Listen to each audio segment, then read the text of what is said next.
Assalamualaikum warahmatullahi wabarakatuh.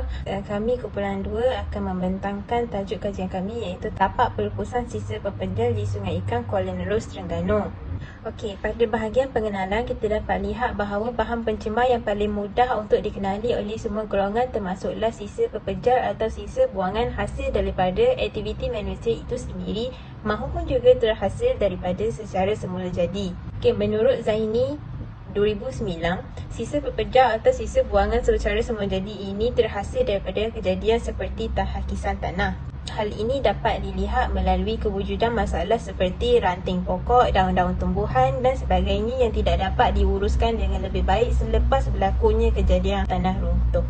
Menurut Ratan Akhbar Berita Harian 2019, terdapat lebih daripada 80% sungai di bandar-bandar di Malaysia ini dikatakan telah tercemar atau mati seperti Sungai Jurid di Pulau Pinang, Sungai Segek di Johor dan juga Sungai Klang di Selangor kesan daripada pencemaran oleh industri-industri yang ada.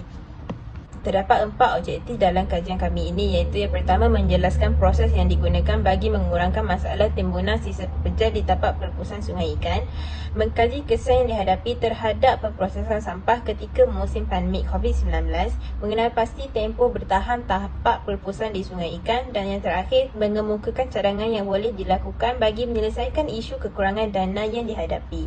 Bagi persoalan kajian pula, terdapat 6 persoalan kajian yang terdapat dalam kajian kami iaitu yang pertama bagaimanakah pelaksanaan pelepasan serta pengasingan sampah yang boleh dikira semula berlaku, berapa lamakah masa yang diperlukan untuk melepaskan atau mengitar semula sampah-sampah tersebut.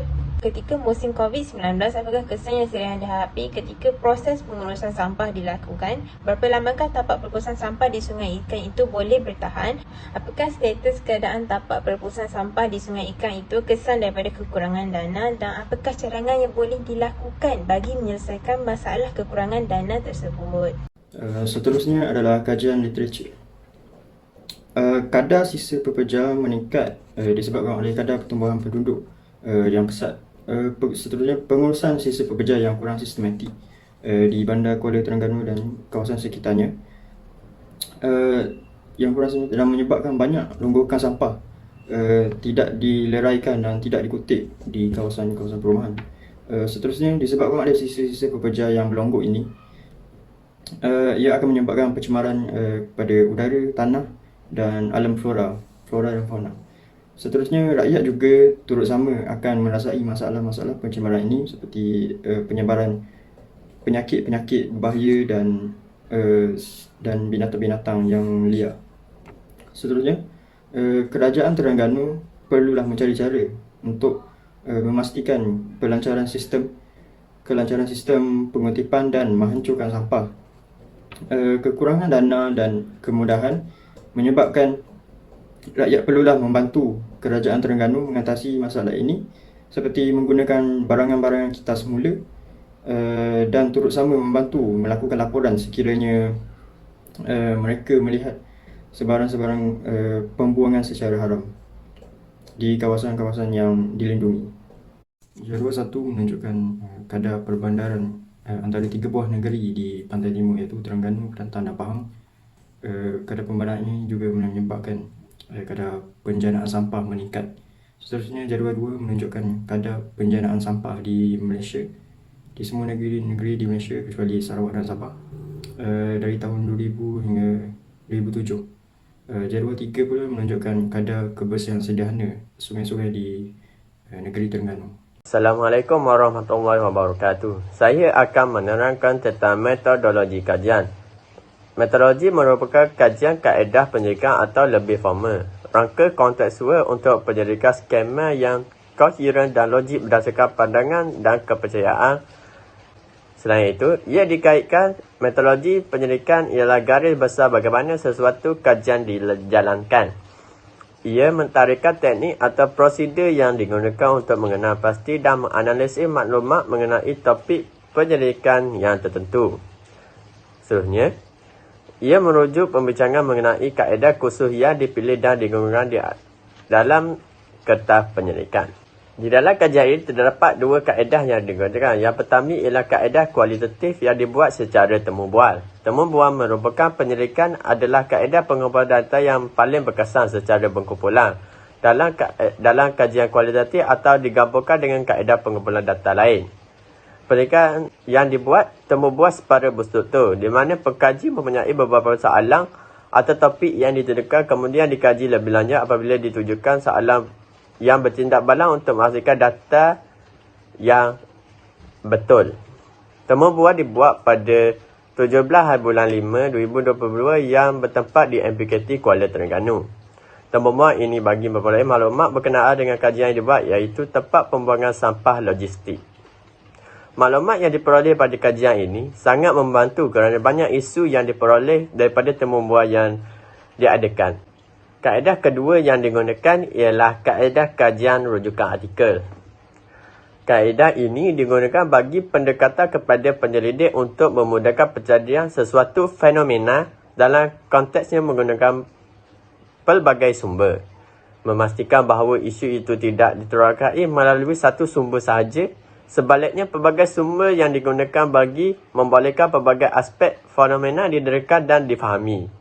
Ia memudahkan pengkaji untuk mengkaji lebih dalam tentang perkara berkenaan dengan kajian yang dibuat.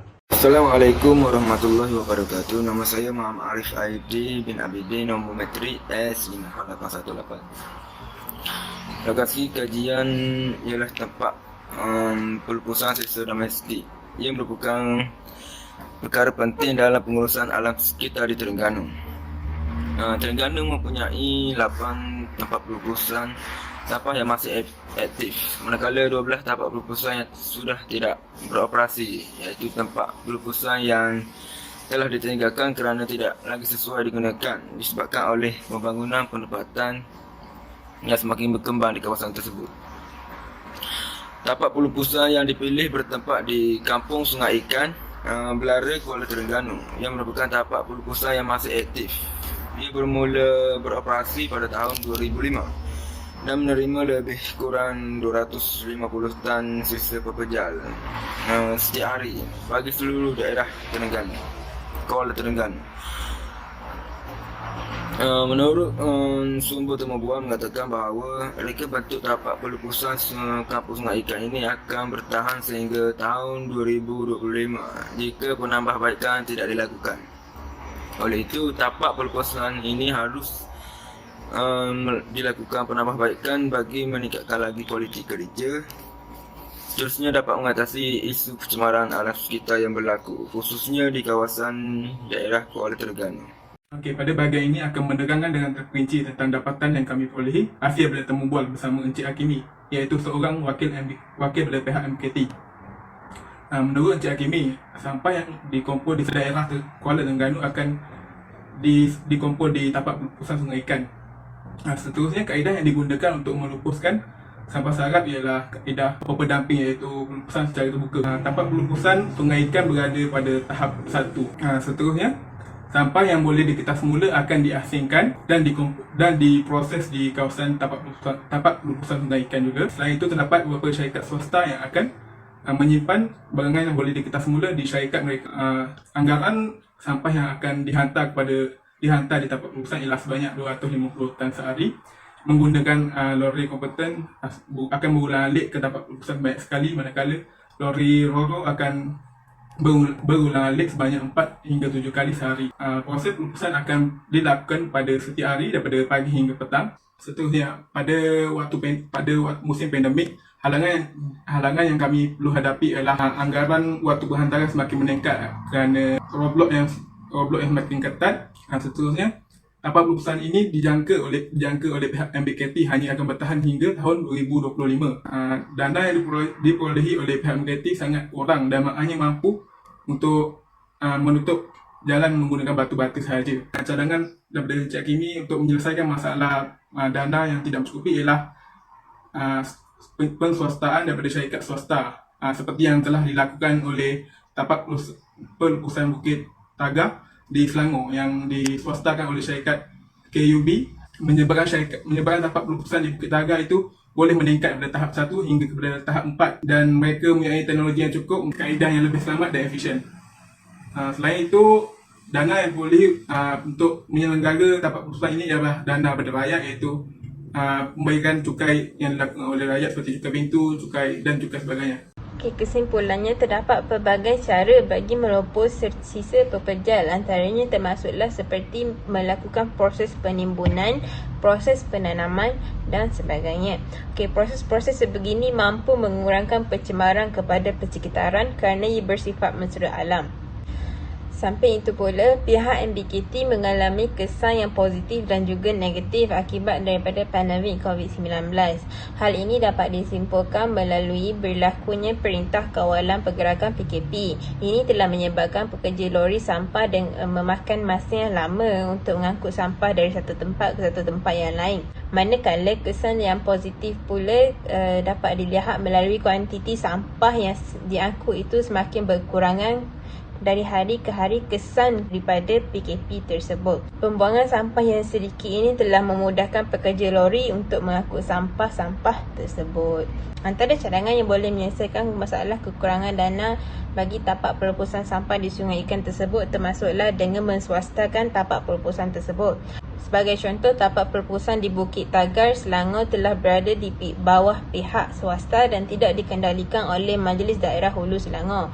Hal ini dikatakan demikian kerana penswastaan tapak pelepasan ini sememangnya mampu mempunyai modal atau dana yang tersendiri dalam melakukan proses-proses pelepasan sampah tersebut. Akhir sekali, terdapat pelbagai kesan yang negatif sekiranya timbunan sampah yang semakin hari semakin banyak ini. Hal ini dapat dilihat melalui kesan pencemaran seperti bau, udara, air dan juga tanah. Oleh itu, semua pihak haruslah bekerjasama dalam menangani isu-isu seperti ini bagi kepentingan bersama. Sekian, terima kasih.